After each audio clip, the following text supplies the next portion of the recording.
Wonke umuntu wayedla, ehleka, futhi ebonga ukuthi umshado kaNokwanda noSibusiso uphumelele kahle.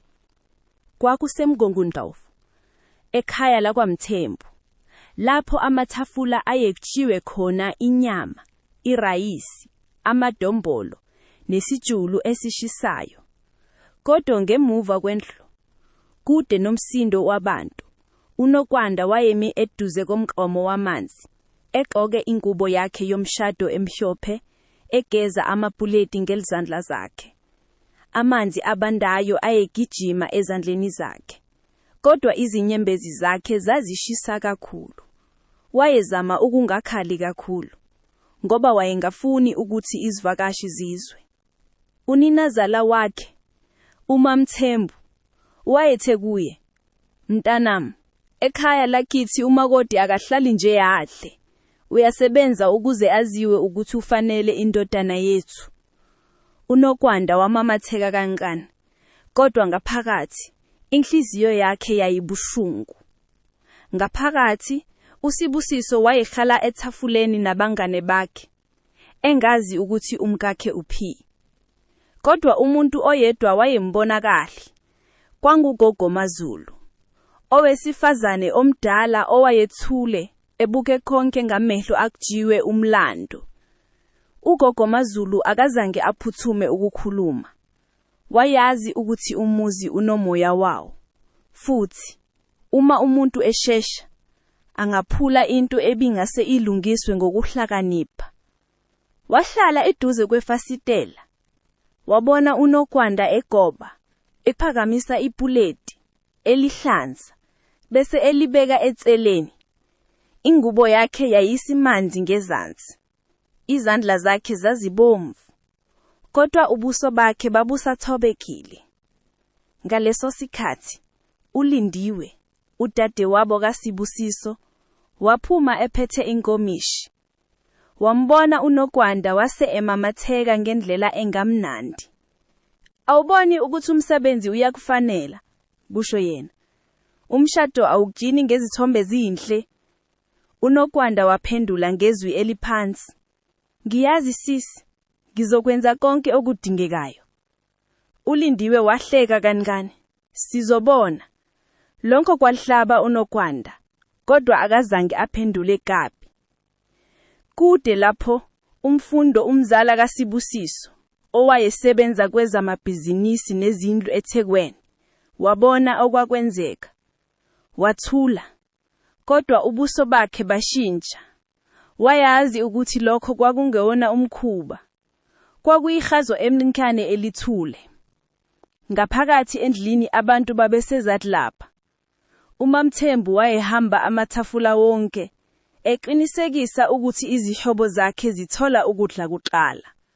Wayegqoke kahle, ekhuluma ngesithunzi somndeni, umshwalense womndeni, imali yomshado, nezinhlelo zokwakhela uSibusiso indlu entsha enkuthu. "Indodana yami ayihlali nobunzima," isho kwabanye omama. "Siyakwazi ukuphatha izinto zethu." Kodwa lapho bekhuluma ngokuphatha, umakoti wendodana yakhe wayengaphandle, egeza abantu amapuleti. uSibusiso waqala ukubheka ntsha zonke. "Uphi uNokwanda?" ebusa. uMaMthembu waphendula ngokushesha, "Ungakhathazeki mngaye. Ukhona, ufunda ukuba ngumfazi." uSibusiso wamangala. "Ufunda kanjani ngosuku lomshado?" Abangane bakhe bathula. Kwabakhona lokuthula okwenza umuntu azwe ukuthi kukhona okungahambi kahle. Ngaleso sikhathi, kwangena umfanyana omncane uSipho, undadwana kaLindiwe. Wathi ngezwi elingenakala, "Malume, umakoti wakho usegeza amapuleti ngaphandle. Ingubo yakhe isimanzi. Indlela uSibusiso asukuma ngayo yenza ngisho izihlolo zithule." uSibusiso waphuma ngokusheshsha, kodwa uMaMthembu wambamba ngengalweni. "Ungangenisi ihlazo phambi kwabantu," kusho yena. Wambuka emehlweni. "Mama, Ihlazo selingenile. Imbuzo uthi, ubani olifakile?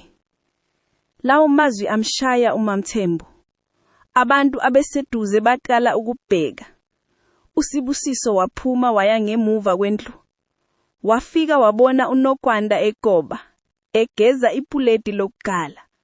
Ingubo yakhe yayimanzini. Izandla zakhe zazikhathazekile, kodwa ubuso bakhe babusathobekile. Nokwanda, kusho yena ngezwi eliphukheke, waphendula ngokusheshsha. Sibusiso, ngiyaxolisa, bengizobuya manje. Wama engakwazi ukukhuluma. Uxolisa ngani? Wabheka phansi. Bengijabaka ukuthi umhambele na indlela yakini. uSibusiso wasondela wathatha iplate esandleni sakhe, walibeka phansi. Cha, umshado wethu awuqali ngokuthi wena uhlazeke. Kodwa ngaphambi kokuba aqhubeke, uMamthembu wafika nabanye besifazana. Uma umthanda ngempela, ngiyeke afunde. Ugogo Mazulu wasukuma kancane. Cha Mamthembu, mhlombe namuhla sekuyisikhathi sokuthi nina nifunde. Wonke umuntu babuthana ngemva kwendlu. Abanye babephethe amaplate, abanye besula izandla, kodwa bonke sebebuka uNokwanda. Wayengasafuni ukukhala, kodwa amehlo ayekhombisa umuntu ogcine isikhathi eside ebamba izinhlungu. Kwakuthule umzuzwana omude, kodwa kwakungelona ukuthula okujabulisayo. Kwakukuthula okugcwele impuzo. uMamthembu kwagcina ephefumula kakhulu, wabheka abantu wabe esethi, ngiyatholisa, kodwa izinto zami ngizenze ngendlela engiyaziyo. Ugogo Mazulu wanyakaza ntanjana. Kukhona umehluko phakathi kokufundisa nokulukumeza. uNokwanda wayemi eduze kukaSibusiso, ebambe isandla sakhe, kodwa enhlizweni yakhe kunokwesaba okungakhaphumi. Wayengazi ukuthi lokhu kuzophela kanjani. Ngaleso sikhathi uLindiwe waphuma futhi ebuka umfowabo. Uyabona manje, umkakho usekhwalile kukushintsha. uSibusiso wamphendula ngokuthula, kodwa ngokuqina. Cha sisi, ngiyabona manje ukuthi bekukhona okungahambi kahle, futhi manje ngiyakubona kahle. Umfundo wasondela, wathi, Sibusiso, abantu bazobheka indlela ophatha ngayo umkhakho namhlanje. Lokhu kuzokwakha noma kubhidlize umuzi wakho. Lawo mazwi ahlala enhlizweni kaSibusiso. Wabheka uNokwanda wathi kancane, ngizoguma nawe. Kodwa uNokwanda wayesecabanga into yodwa. Kwakungani lokhu kwenzeka kuye kuphela? Kwakwishilwa sekusondela, izivakashi ziqala ukuhamba. Kodwa emoyeni kwakukhona into esindayo. Abanye bekhulumisana kancane, abanye bephuma bengasakhulumi. Ngaphakathi endlini uNokwanda wayehleli phansi, eseshintshe ingubo yakhe yomshado, eqoke impahla elula. Wayebuka izandla zakhe, esazizizwa lezo sikhathi zangaphambilini. uSibusiso wangena, wahlala eduze kwakhe. Ngiyaxolisa, kusho yena. uNokwanda waphakamisa emehlo. Ukuxolisa ngani? Bekungekho wena othe ngenze lokho. Yebo, kodwa bekumndeni wami. Lokho kusho ukuthi nami nginomthwalo. Kwakuthule kanjani. Ngangafuni ukukuphotha, kusho uNokwanda. Awuzange ungiphotsha, kuphendula uSibusiso. Uvele wangikhombisa ukuthi kufanele ngivuke. Ngaleso sikhathi kwangena ugogo Mazulu. Wahlala nabo, wathi, kukhona into eningakayazi. Bobabili babheka kuye. Lokho akukhona nje ukuhlonwa komakoti. Kunento efihlekile lapha, into engakazi evele phambi kwabantu. Inhliziyo kaNokwanda ishaya icambangandla. Ugogo Mazulu wabheka uNokwanda emesweni wathi, ngabe ukuzawazi ukuthi kungani bekuyimanje? Ngosuku lomshado wakho, lapho konke lokhu kwenzeka khona, uNokwanda wangakuyisa njanjane. Yebo, kodwa angikaze ngithole impendulo. uSibusiso naye wayeseduze kwakhe. eselalele ngokujulile. Ugogo waqhubeka, "Kudala, ngaphambi kokuthi uSibusiso akhethe wena, kwakukhona omunye umuntu." uSibusiso waphakamisa ikhanda. "Gogo, kumele uwazi iqiniso," kusho ugogo. "Lo muntu wayesondelile kakhulu noMamthembu. Wayefuna ukuthi abe ngumakoti walomuzi. UNokwanda wazizwa umoya uphela. Futhi lapho wena ufeka, izinto zashintsha." uLindiwe owami eminyangweni engabanakhali wathula. Ugogo waqhubeka, "Lokho okwenzekile namhlanje bekungeyona nje indlela yokukufundisa.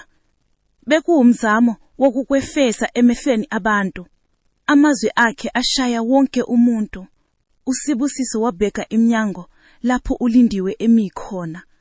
Kwakungathi iqiniso seliqalile ukuvela. Kodwa alikapheli. uSibusiso wasukuma, waya emnyango lapho uLindiwe emi khona. "Ngabe lokhu kuyiqiniso?" ebuza. uLindiwe wathula umzuzwana kodwa akazange ubaleke. "Yebo," egcineni esesho. uNokwanda wazizwa inhliziyo zakhe ziphuka ngantani.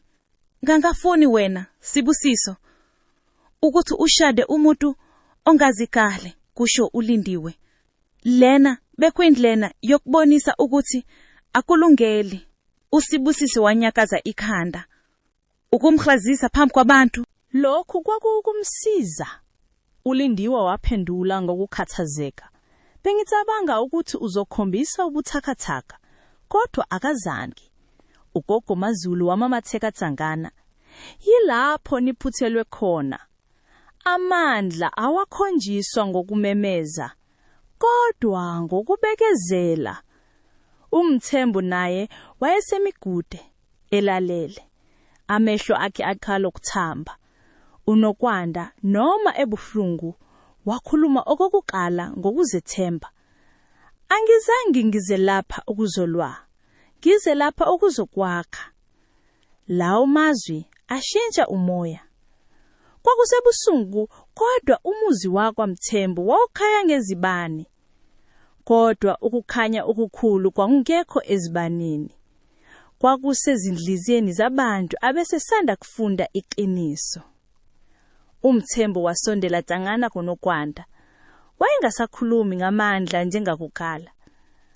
"Mntanami," kusho yena Tsangane, "ngenze liphutha." Wonke umuntu wathula. "Bengivumela ukwesaba nokufuna ukulawula umuzi wami. Nginiholele ekwenzeni into embi." uNokwanda wambuka.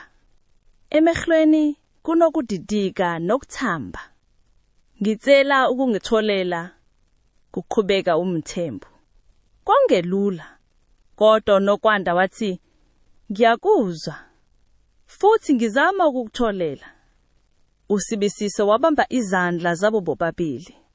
"Namuhla akupheli ngokulwa, kukhala ngokukwakha."